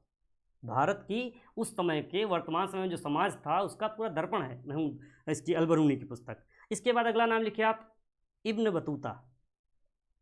इब्न बतूता दिल्ली का काजी भी रहा। मोहम्मद बिन तुगलक एक शासक हुआ, हम लोग पढ़ेंगे आगे जब सल्तनत काल पढ़ रहे होंगे मध्यकाल में। तो ये मोहम्मद बिन तुगलक ने इब्न बतूता को दिल्ली का काजी नियुक्त कर दिया था। आया तो बाहर से था भाग कर वो कहीं, और इसकी पुस्तक का नाम इम्पॉर्टेंट है, रिहला। इसकी पुस्तक का नाम है रिहला, रिहला। इब्न बतूता लिखिए आप, उसको स्टार लगा के लिखिए पुस्तक रिहला। तीसरी बात, मोहम्मद तुगलक ने इसको काजी दिल्ली का नियुक्त किया, इंपॉर्टेंट तथ्य है, वैसे हम लोग आगे एक बार फिर पढ़ने वाले हैं, उसको रिवाइज करेंगे तब। इसके बाद लास्ट लिखे इसमें मार्को पोलो का नाम। मार्को पोलो यद्यपि कोई ऐसा नहीं, लेकिन एक अच्छा मजबूत यात्री बन के आया, और उसने जो लिखा अपना यात्रा वृत्तांत यहाँ नहीं लिखा। मार्को पोलो जब पहुँच गया अपने देश वापस तब लिखा उसने। मज़ेदार बात, यहाँ लिखता तो दबाव में लिखना पड़ता, किसी के डरा धमका के भी लिखा जा सकता था, लेकिन जब वो वहाँ पहुँच गया तब लिखा। तो उसने जो बातें लिखी होंगी मानकर चलो दबाव में तो नहीं लिखी होंगी, और उसके इतिहास से पांड्य इतिहास पर प्रकाश पड़ता है। एक वंश है पांड्य, हम लोग जब संगम काल पढ़ेंगे तब आएंगे, चोर चेल पांड्य, तो हम लोग पांड्य पर चर्चा करेंगे, कुछ बड़े शासक वीर हुए वहाँ भी, तो पांड्य इतिहास पर प्रकाश पड़ता है। बस मार्को पोलो एक यात्री था, हो गया कंप्लीट। अब आ जाइए अपने फिर इस बार खांचे में। अब खांचे में बचा हमारे पुरातात्विक स्रोत, छोटा टॉपिक है पुरातात्विक स्रोत, उस पर चर्चा करेंगे। पुरातात्विक स्रोत ये वाला यहाँ पे आ गए हम लोग। पुरातात्विक स्रोत के अंतर्गत सबसे पहले तो जानिए पुरातत्व में भवनों के अवशेष, किलों के अवशेष, जो सभ्यताएं दब गई उनके जो भी अवशेष मिल जाएं हमको, अभिलेख, सिक्के, स्मारक, ये सब क्या हैं? ये सब पुरातत्व के अभिलेख हैं। तो पुरातत्व के अभिलेखों में अब इसको पहला तो क्वेश्चन यही है, आप लिखिए अभिलेखों के अध्ययन को कहते हैं इपिग्राफी। आप लिखिए अभिलेखों का अध्ययन, डैश करके लिख लीजिए इपिग्राफी, इपिग्राफी। एपिग्राफी भी कहीं कहीं मिला है, मुझे पुस्तकों में मिला है इपिग्राफी। तो अभिलेखों से संबंधित बातें, अब वैसे तो अभिलेख हम अलग अलग शासकों के भी पढ़ते जाएंगे तो अभिलेखों की जानकारी वहाँ होती जाएगी, लेकिन हम मोटे मोटे जो अभिलेख हैं जो हर समय चर्चा में रहने वाले हैं वो आपको यही चर्चा कर लेते हैं हम लोग। पहला 1400 BC में बोगज गोई, 1400 BC लिखिए आप, BC AD समझ गए होंगे उस समय जब चर्चा किए थे। देखिए फिर आ गया 1400 BC, 1400 BC का मतलब BC यानी बिफोर क्राइस्ट, ईसा पूर्व। और हमने जब चर्चा ऋग्वेद की थी तो क्या टाइम रखा था? 1500 BC से 1000 BC, यानी जो टाइम ऋग्वेद का है यहाँ वही टाइम बोगज गोई अभिलेख का है। बोगज कोई, बोगज बोगज बोगज बोगज कोई अभिलेख। इसका क्यों महत्वपूर्ण है? ये एशिया माइनर या तुर्की से मिला है, एशिया माइनर जगह है वो, तुर्की वर्तमान तुर्की में शायद पड़ती है, एशिया माइनर बोलते हैं। उसमें वैदिक देवताओं का उल्लेख है, बोगज कोई अभिलेख में वैदिक देवताओं का उल्लेख है। इससे यह सिद्ध होता है कि वैदिक देवताओं का उल्लेख वहाँ तक मिल रहा है उस अभिलेख तक, इसलिए ये लेख हमारा महत्वपूर्ण हो जाता है। इसमें 4 देवताओं का उल्लेख है, आपको याद रखना पड़ेगा चूँकि परीक्षा में पूछा गया है। 4 देवता हैं इसमें, हम लोग ऐसे याद किए थे, इंद्र का मित्र, जो जैसे याद कर पाए, इंद्र का मित्र वरुण। अभी देखिए इसमें से हम 4 देवता निकालेंगे, इंद्र का मित्र वरुण नासत्य, ये एक वाक्य हो गया आपका पूरा। 4 देवता इसमें कैसे निकलेंगे देखिए, इंद्र एक देवता, मित्र दूसरे देवता, वरुण तीसरे देवता, नासत्य चौथे देवता। समझ गए हमारी बात? आशा है कि समझ गए होंगे। नहीं समझे होंगे तो ऐसे हमारा तो कुछ बहुत ज़्यादा बिगड़ने वाला है भी नहीं इसमें, वीडियो क्लासेस है, वीडियोस पे आगे आइए। इसके बाद आपका दूसरा स्तंभ लिखिए, बहुत महत्वपूर्ण, हेलियोडोरस एक विदेशी यात्री था, एक विदेशी यात्री है हेलियोडोरस। हेलियोडोरस का बेस नगर विदिशा अभिलेख, नाम लिख लीजिए हेलियोडोरस। हेलियोडोरस आपको लग रहा होगा पहली बार जब आप लिखेंगे तो लगेगा कैसे होगा कैसे नहीं होगा, जैसे मेरा तो कई बार का पढ़ा होगा तो आपको लग रहा होगा ये तो इनका तो पढ़ा इसलिए आसान लग रहा होगा बोलना बहुत, लेकिन ऐसा नहीं होता है। जब आप इसको उस खांचे में ले जाके धीरे धीरे 3-3 तथ्यों में पढ़ेंगे तो आपको भी ये इतना ही ईजी लगेगा जितना मुझे ईजी लग रहा है, कम से कम इतने तथ्य। इसके बाद पढ़ना है तो फिर आपको अध्ययन तो करना होगा अगर विद्यार्थी जीवन में है। हेलियोडोरस का बेस नगर विदिशा अभिलेख, बेस नगर, इनका विदिशा अभिलेख फेमस है, विदिशा, बेस नगर विदिशा अभिलेख। अच्छा, इसका इंपॉर्टेंट क्यों है? इसको बोलते हैं गरुण स्तंभ लेख। आप लिख लीजिए आगे ब्रैकेट में, गरुण स्तंभ लेख। गरुण स्तंभ लेख इंपॉर्टेंट, कोई भी देखो, हम फिर एक बात आपको बता दें, हम लोग पढ़ रहे हैं स्रोत, हमारे लिए अभिलेख क्यों महत्वपूर्ण, अभिलेख क्यों पढ़ रहे हैं? इसलिए पढ़ रहे हैं क्योंकि जो भागवत धर्म का विकास हुआ, हम आगे जब धर्म पढ़ेंगे, भागवत धर्म, बौद्ध धर्म, जैन धर्म, ईसाई सारे धर्म, भागवत धर्म के विकास का पहला साक्ष्य देता है हेलियोडोरस का गरुण स्तंभ लेख, इसलिए महत्वपूर्ण हो जाता है। इसको आप इसलिए समझिए। नेक्स्ट अगला लिखिए आप, कलिंग राजा खारवेल। एक खारवेल लिखिए आप, राजा का नाम खारवेल, ब्रैकेट में लिखिए कलिंग राज, यानी कलिंग पर राज करते थे तो कलिंग राज हो गए, खारवेल ब्रैकेट में कलिंग राज। इनके अभिलेख का नाम है हाथी गुम्फा। हाथी, हाथी से आ गया गुम्फा, हाथी गुम्फा अभिलेख, हाथी गुम्फा अभिलेख। ये क्यों इंपॉर्टेंट हो गया? देखो, हम इंपॉर्टेंट की तो बात कर रहे हैं, वैसे तो अभिलेख भी पढ़ने लगे तो हम रात भर पढ़ें अभिलेख, इतने सारे अशोक के अभिलेख हैं, महाराज सम्राट अशोक के बहुत अभिलेख हैं, पढ़ेंगे हम लोग अशोक के साथ। हाथी गुम्फा अभिलेख में पहली बार भारतवर्ष का उल्लेख है। जो भारतवर्ष शब्द है आप लिखिए स्टार बनाकर, हाथी गुम्फा अभिलेख जो कलिंगराज का है, भारतवर्ष का पहला उल्लेख यहाँ से मिलता है, यानी हमारे देश के नाम का उल्लेख ही पहली बार अभिलेखों में यहाँ आ रहा है।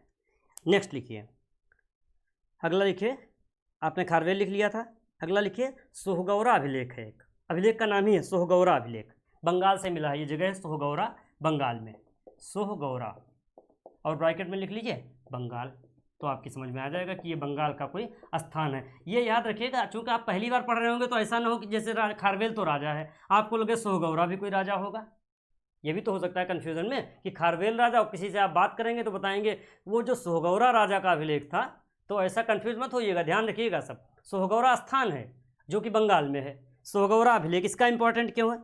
ये इंपॉर्टेंट है, मौर्य काल का है ये, अशोक के या चंद्रगुप्त मौर्य के सामने का, शायद अशोक काल का है, वो मौर्य काल का, बस आप याद रखिए मौर्यकालीन है।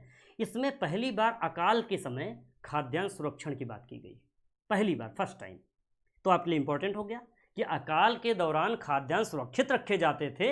ये हमको सोहगौरा अभिलेख तब बता रहा है मौर्य काल में। आजकल हम अपने FCI के गोदाम तमाम बनाए हैं, गवर्नमेंट कहती है कि इतना खाद्यान्न, इतने मिलियन टन अनाज है अपने पास, डरने की कोई ज़रूरत नहीं है, चूँकि सुरक्षित हैं हम लोग, वो बात यहाँ से मौर्य काल से निकल के आ रही है। आपको ये मतलब इससे रिलेट करना पड़ेगा, लिखते समय, पढ़ते समय, इंटरव्यू के समय, हर जगह आपको ये नॉलेज होना चाहिए कि सोहगौरा अभिलेख में ये बात कही गई थी, आज की देन नहीं है ये। फिर इसके बाद अगला अभिलेख महत्वपूर्ण है, अब राजा का नाम है, आप चाहे लिख लीजिए राजा छोटा या स्थान, जैसे आप मिस हो रहा हो, स्कंदगुप्त, आप लिखिए स्कंदगुप्त, स्कंदगुप्त। इनके अभिलेख का नाम लिखिए भीतरी स्तंभ लेख, स्कंदगुप्त, ये राजा हैं, गुप्त से ही आ गया, गुप्त काल के, भीतरी स्तंभ लेख, भीतरी, भीतरी है या भीतरी है, भीतरी स्तंभ लेख इनका है। और तीसरा पॉइंट स्टार लगा के लिखिए हूणों, एक हूण जाति हुई, हूणों का आक्रमण होता है, जैसे आजकल टिड्डियों का आक्रमण सुन रहे होंगे, खूब चर्चा में आ गया था, टिड्डियाँ पाकिस्तान तरफ से आ गई, बहुत सारी फसल चट कर जाने वाली थी, तो बड़े गवर्नमेंट ने प्रयास किए, हालांकि सफल रही गवर्नमेंट अपने प्रयासों में, कोई बहुत नुकसान अपने वहाँ नहीं हो पाया जहाँ हम लोग रह रहे हैं इस जगह पे, लेकिन बड़ा विभीषिका उनके, अगर टिड्डियों का आक्रमण हो गया तो फसल, खेत के खेत चौपट हो जाते हैं, ऐसे हूणों का आक्रमण होता था। तो हूणों का आक्रमण होता था तो गांव के गांव सब जर्जर बर्बर थे, हूणों को बर्बर माना गया, सब कत्लेआम कर दिया, बच्चों को मार दिया, महिलाओं को मार दिया, तो हूणों का आक्रमण होता था।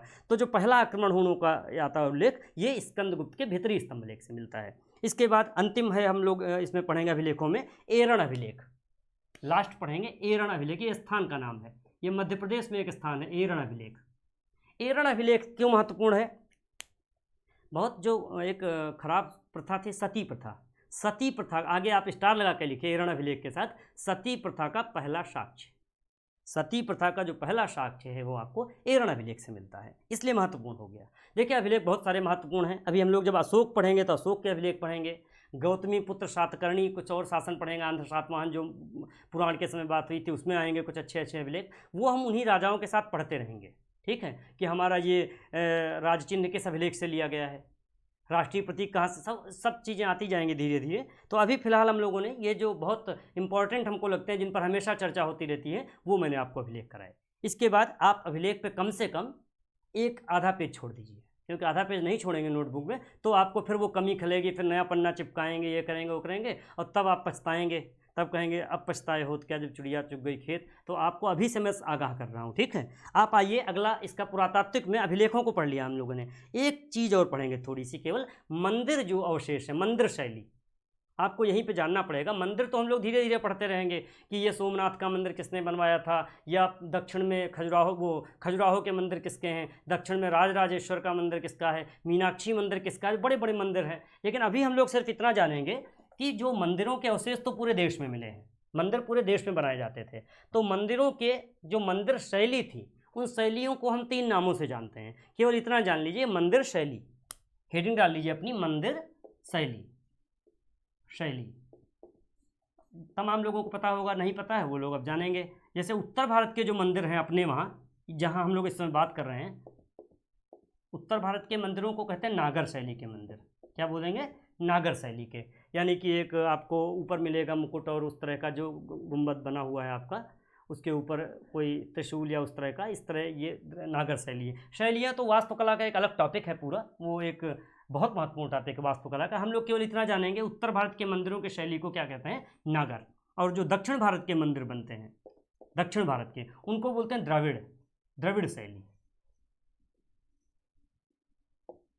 दक्षिण भारत के मंदिरों को बोलते हैं द्राविड़ शैली। और तीसरे आपके बेसर, वो जो आपके इसको बोलते हैं दक्षिणापथ। दक्षिणापथ का मतलब है मेरा, दक्षिणापथ लिख लीजिए, दक्षिणापथ,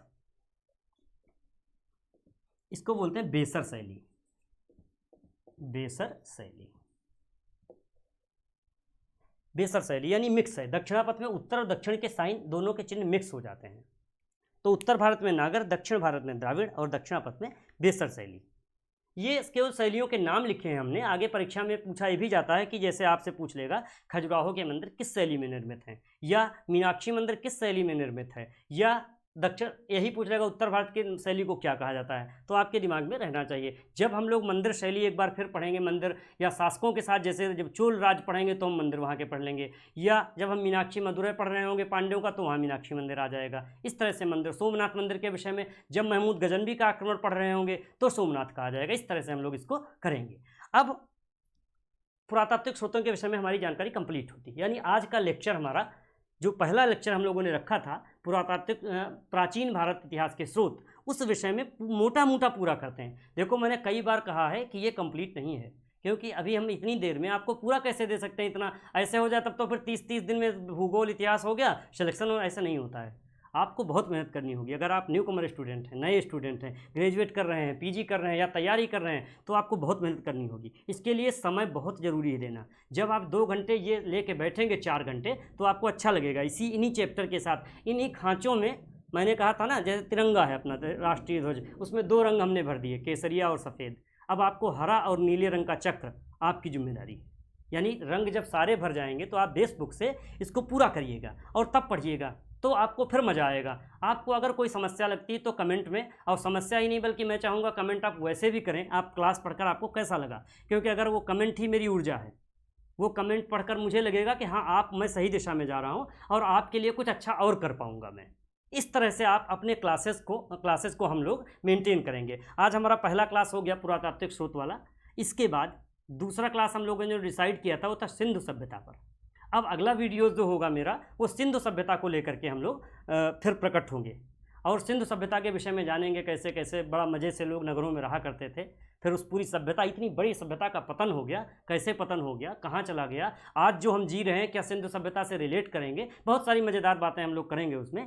और आप हमारे चैनल को, मैंने पहले भी कहा था, इसको कोशिश करिए और बढ़ाइए और लोगों तक इसकी पहुंच हो, क्योंकि अगर ये लाभ होगा लोगों को तो आप अगर इसको प्रसारित करेंगे तो ऐसा मत सोचिए कि अन्य लोगों को लाभ हो जाएगा, बल्कि ऐसा सोचिए कि बेस बहुत लोगों को मिल जाएगा, अच्छी बातें बहुत लोग जाने, हमको और बातें अच्छी जानने को मिले, आपसे प्रेरणा मिले। आप हमको कमेंट में और सुझाव दीजिए, अच्छी अच्छी बातें बताइए, उनको मैं ऐड कर लूँगा इसमें। और अगर आपको कहीं पर कुछ मोटा भी छूटा होगा इसमें ध्यान रखिएगा, तो आप निश्चिंत रहिए, उसको आप जोड़ लीजिएगा, कोई मित्र आपका कहे, क्योंकि कुछ भी छूट सकता है। हो सकता है ABCD में हम लिखवाना वर्णमाला शुरू करें और ए ही छूट जाए, तो आप ये मत समझिएगा, कहिएगा अरे तो ए ही नहीं लिखे थे। ये पॉसिबल है, हम भी एक सेवा में हैं और वहाँ पर इतना समय नहीं होता हमारे पास। मैं कोशिश करता हूँ कि रात में आकर के थोड़ा सा कंपाइल करके आपको पॉइंट मैं इसलिए बना लाता हूँ कि आपको मजबूती से दे सकूँ चीज़ों को। इस तरह करिएगा। और फिर एक बार वही है कि आपको उज्ज्वल भविष्य की बहुत बहुत आपके लिए शुभकामनाएं मेरी तरफ से। धन्यवाद।